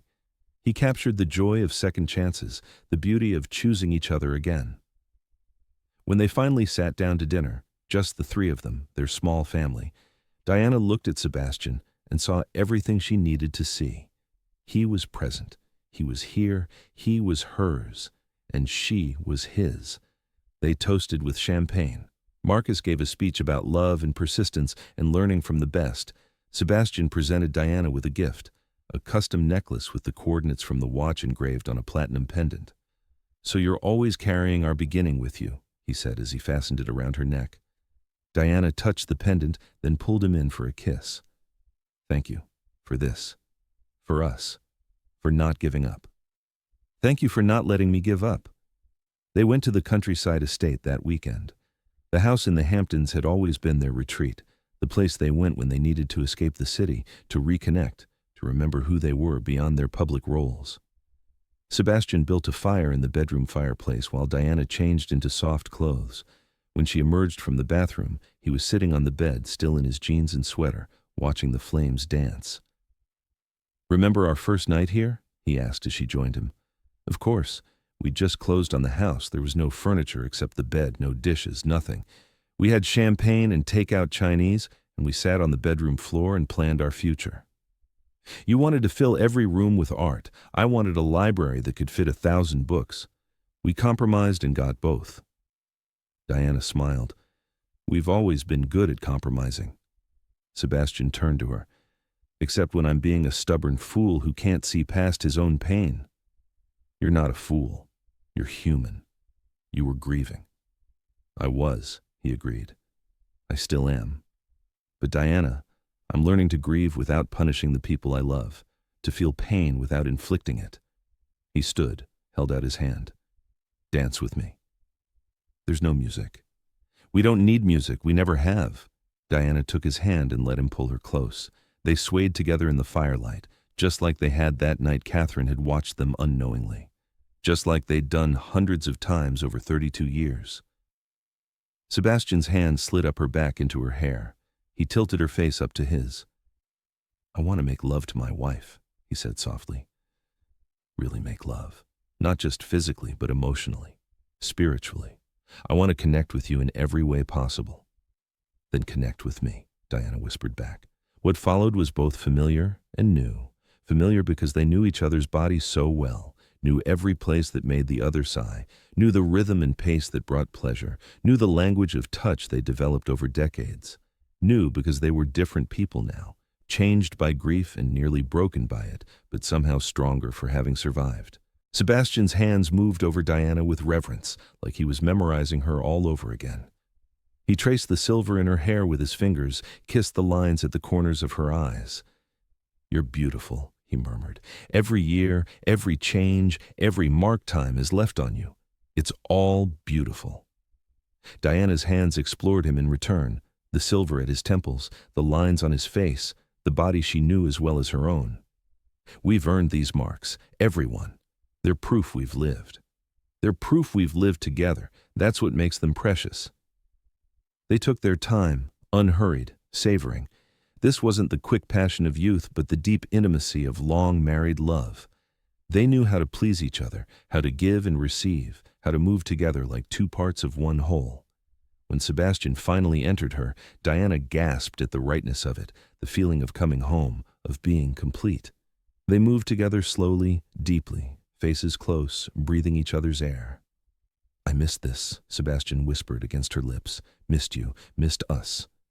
I'm here, I'm always here." "I know, God, Diana, I know." Their joining was both physical and emotional, a reconnection of bodies and souls.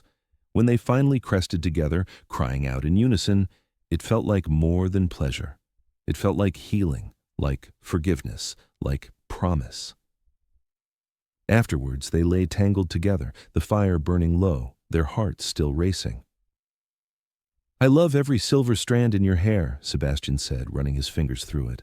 "I love every line on your face that proves you've smiled and laughed and lived. I love your body now more than I loved it at 25, because this body has carried our son, has held me through grief, has weathered storms with me." Diana's eyes filled. "Sebastian, you're more beautiful now than you've ever been, not despite the years, but because of them, because you're real and strong, and you're mine." "I'm yours," Diana agreed, "and you're mine, for as long as we both shall live." Sebastian pulled her closer, held her like he'd never let go. And Diana felt something settle in her chest, a peace she hadn't felt in months. They were going to be okay, more than okay. They were going to thrive. 6 months later, Diana stood in the newly opened Catherine Thorne Memorial Foundation and felt pride swell in her chest. The space was beautiful, an old brownstone in the West Village that they'd renovated into a community center and gallery. The first floor housed support groups for families dealing with terminal illness. The second floor was Diana's gallery space, currently featuring an exhibition called Love Letters: Enduring Romance Through the Ages. Tonight was the opening gala. The space was packed with donors, friends, family, and the communities they served. Emma Johnson, the little girl whose medical bills had started this entire journey, was there with her parents, healthy and thriving. Diana moved through the crowd, greeting guests, her hand occasionally touching the pendant at her throat. The coordinates, her beginning. Her always. She found Sebastian on the second floor, standing in front of a display case. Inside the case was the watch, their watch, on loan for the exhibition.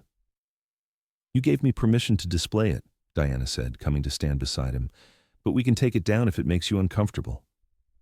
Sebastian shook his head. "No, it belongs here." Catherine would love knowing her gift is part of something that helps people, that it's telling our story. The watch sat on velvet, illuminated carefully, with a placard that read, "Custom Patek Philippe Pocket Watch, 1993. Gift from Catherine Thorne to her brother Sebastian on his wedding day, engraved with the coordinates of love's beginning. May you always find your way home." Below that, a longer description told the story. The watch's wedding gift, its loss, its recovery, its meaning. "People keep taking photos of it," Sebastian said. "Eleanor told me someone offered to buy it for $500,000. What did you say?" "I said it's not for sale at any price, because some things, the things that really matter, they're priceless." He turned to her, cupped her face. "Like you. Like us." Diana smiled. "We've come a long way from those divorce papers. We've come a long way from a lot of things, and we have a long way still to go. Then let's go together." The crowd began gathering downstairs for speeches. Marcus was introducing them, and Diana could hear his voice carrying through the space. "We should go down," she said. "In a minute." Sebastian pulled her close. "I need to tell you something first." "What?" "I talked to my therapist about this, and to Marcus, and I've been waiting for the right moment." He took a breath. "I'm stepping back from the company. Not retiring completely, but transitioning to chairman. I'm handing day-to-day operations to my COO." Diana stared at him. "Sebastian, are you sure? Thorne Industries is not more important than this, than us, than actually living instead of just working." He gestured around them. "I want to help you build this foundation. I want to travel with you, really travel, not just business trips. I want to spend mornings in bed reading the paper together. I want to have dinner at reasonable hours and dance in our living room and remember what it feels like to be alive instead of just busy." Diana's throat tightened. "You'd do that? Give up control of the company?" "I'm not giving up control. I'm choosing what I want to control, and I choose us, our time, our life." He smiled. "Besides, I'm 60 years old. I've spent 40 years building an empire. Maybe it's time to enjoy what I've built instead of just building more." "What about your need to be in control? Your fear of loss?" "I'm working on it. Every day in therapy, I'm working on it. And Diana, I realized something. Trying to control everything doesn't prevent loss. It just prevents living. Catherine didn't die because I couldn't control it. She died because cancer is cruel and random and unfair. But you know what I can control? How I spend whatever time I have left. And I want to spend it with you." Diana threw her arms around him, tears streaming down her face. "I love you. God, I love you so much. I love you too. Now come on. Our son is probably wondering where we are, and I have a speech to give." They went downstairs hand in hand. The crowd applauded as they entered, and Marcus stepped aside to let his father approach the microphone. Sebastian looked out at the gathered faces, then at Diana beside him, then at the photo of Catherine displayed prominently on the wall, his sister, laughing, vibrant, alive in memory. "6 months ago," he began, "I was the most successful and most miserable I'd ever been.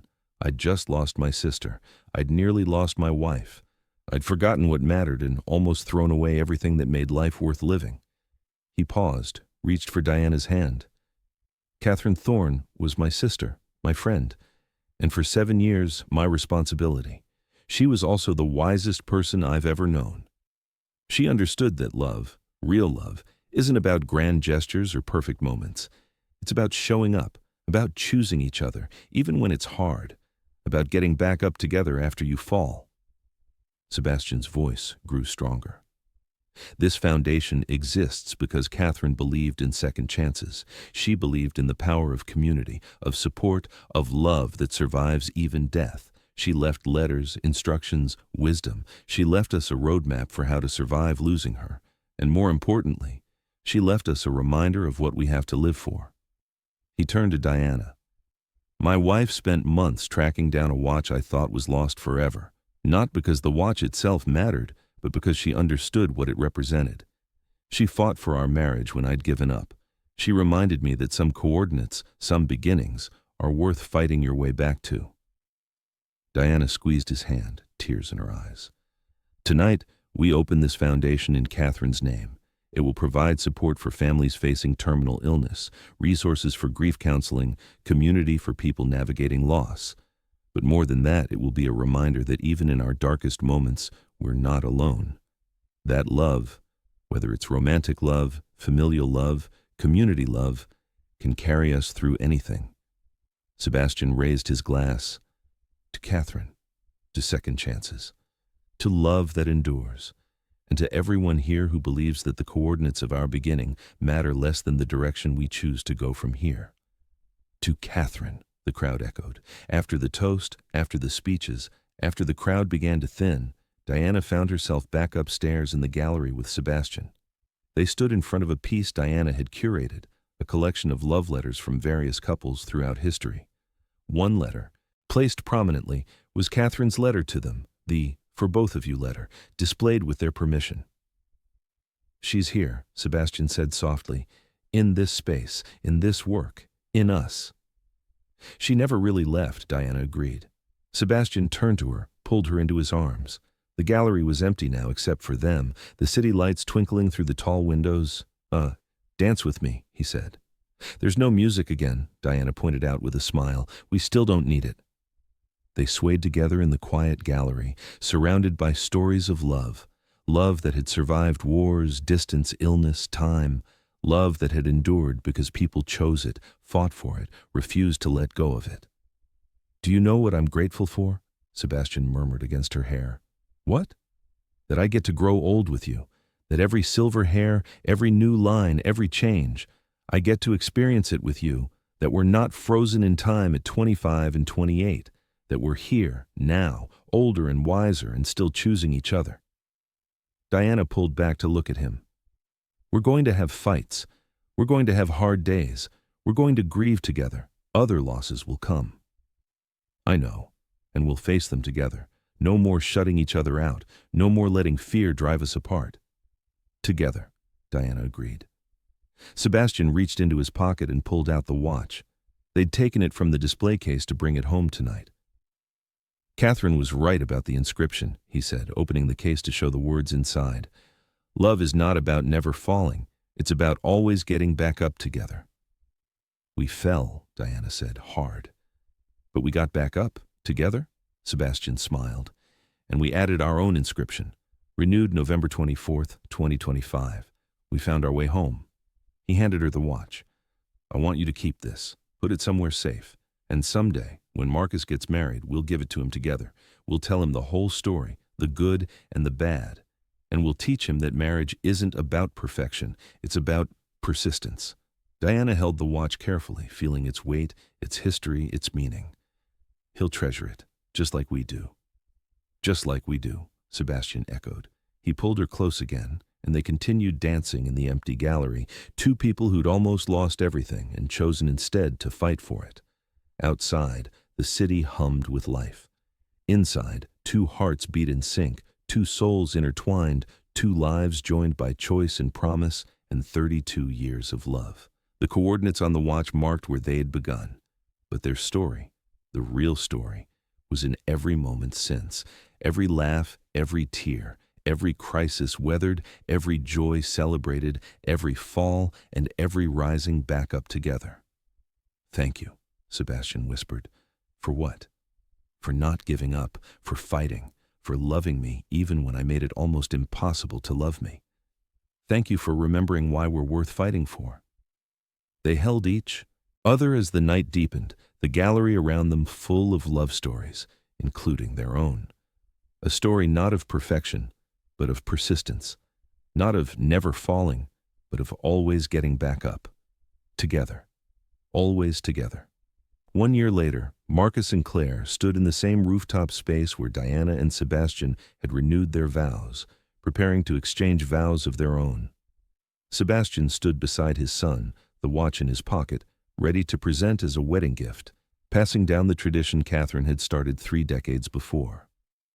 Diana sat in the front row, her hand unconsciously touching the coordinate pendant at her throat, tears already streaming down her face.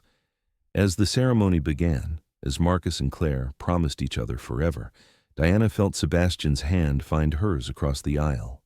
They looked at each other, these two people who'd almost lost everything and chosen instead to fight for it, and smiled. Catherine would be proud. They'd kept their promises. They'd honored her memory. They'd loved each other through grief and fear and misunderstanding and come out stronger on the other side. The watch would go to Marcus tonight, along with the full story of what it represented. And someday, Marcus would pass it to his children, and the cycle would continue. Coordinates marking beginnings, love marking journeys, promises marking commitment. Some things, Diana thought as she watched her son marry the love of his life, are worth more than money, worth more than pride, worth more than fear. Some things are worth fighting for, falling for, getting back up for. Love was one of those things. Marriage was one of those things. Family was one of those things. And as Sebastian squeezed her hand and Marcus's voice rang out with his vows, Diana knew. They'd found their way home. Not to a place, but to each other. And they'd keep finding their way home every day for the rest of their lives. Thank you for joining Sebastian and Diana's journey. If their story touched your heart, please share your thoughts in the comments below. Have you ever had a misunderstanding that almost cost you someone you loved? How did you find your way back? Have you ever had to fight for your relationship when it seemed easier to walk away? Your stories inspire me, and I'd love to hear them. And if you're new here, welcome to Dear Love Diaries, where we explore the complexities of mature love, the kind that survives, adapts, and deepens with time. The kind that isn't afraid of imperfection, that knows falling is part of the journey, that understands getting back up together is what makes love real. Don't forget to subscribe and ring that bell so you never miss a story of love that endures, persists, and ultimately triumphs.